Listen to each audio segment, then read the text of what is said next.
Welcome back, brothers and sisters. I am Braden. This is Langley Outdoors Academy, and thank you for stopping by. Alright, guys, what we're going to talk about on this episode is something that I am amped to bring you because, in my personal opinion, and you guys can agree or disagree in the comments field, this might actually be the way to stop the MCCs or the credit card codes that are going in place between Visa, MasterCard, Amex, and the International Standards Organization we've been talking about. This is coming from the letter that 100 Republicans sent that I read on the last video. You can go back one video and you can find this exact topic that I'm talking about.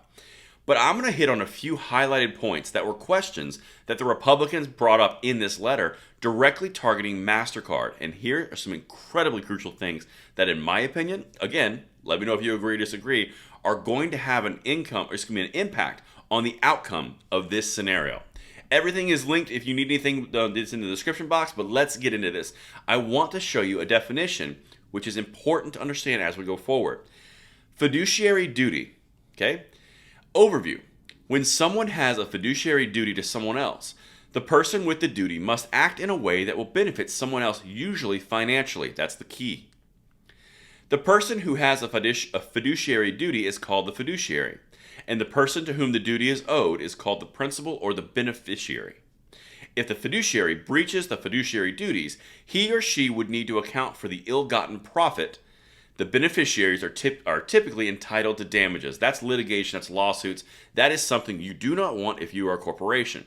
But now let's get into the letter from the Republicans, 100 of them. This is incredibly important. Here's the letter for reference, sent on September 14th, 2022 to the Chief Executive Officer of MasterCard. And there's four questions I'm going to walk you through, and check this out because this has teeth. Number 2. What criteria will MasterCard utilize to flag transactions? How were these criteria devised, and what evidence, if any, is there that they will be effectively focused only on criminal intent and not on purchases, including high dollar or high volume purchases made for entirely lawful and legitimate reasons? Will MasterCard publish for the public and their card users the criteria used to flag so-called suspicious activity? Are you going to show us how you're going to infringe upon our rights? Are you going to show people how you are actually discriminating on them based on their purchasing patterns? Or is that going to be locked away in a safe and something very shady and sneaky? That's important because it begins the question of doubt. We're getting to the important part where the finances come in. This is big. Number 4. Will MasterCard notify customers when their lawful transactions have been flagged and sent to law enforcement? If not, why does MasterCard not believe this notification is important to the consumer? Why are you sharing personal Second Amendment supporting activities with law enforcement without informing the consumer that they have been breach of contract, or they've been flagged, or they've been denied?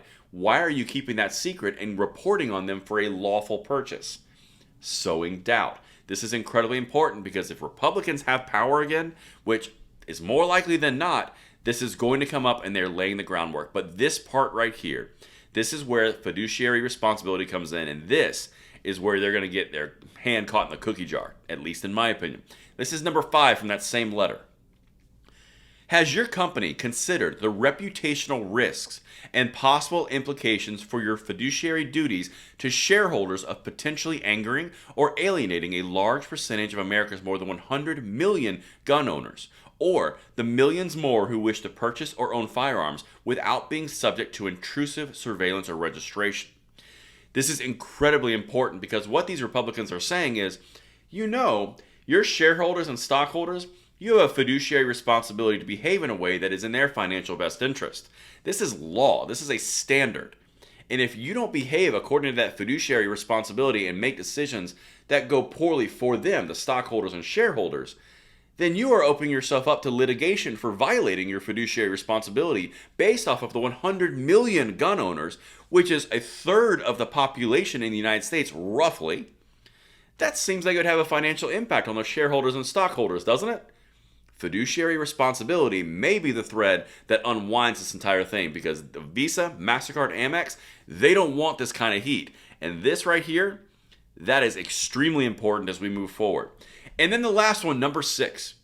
Are you aware that federal law contains multiple restrictions on the creation of a national firearm registry, and that this move by your company could be perceived as a bad faith attempt to circumvent those restrictions? Translation. Are you aware that this is law? And if so, are you aware that this could be perceived as a way around federal law? That would make you violating federal law. That might be a problem. So in the exact same letter, they've introduced doubt at the outcome, or at least the intent of these organizations. Then they've come and brought in fiduciary responsibility, which opens it up to personal and professional lawsuits. Then they've opened up the idea that, do you know you're circumventing national law, federal law around firearms? Because it creates a registry, and that's clearly illegal. This letter is going to have dramatic impact going forward. Those are a few of the points that I think. Let me know what you guys think in the comments below, and I will see you on the next episode. I'm Braden. See you later.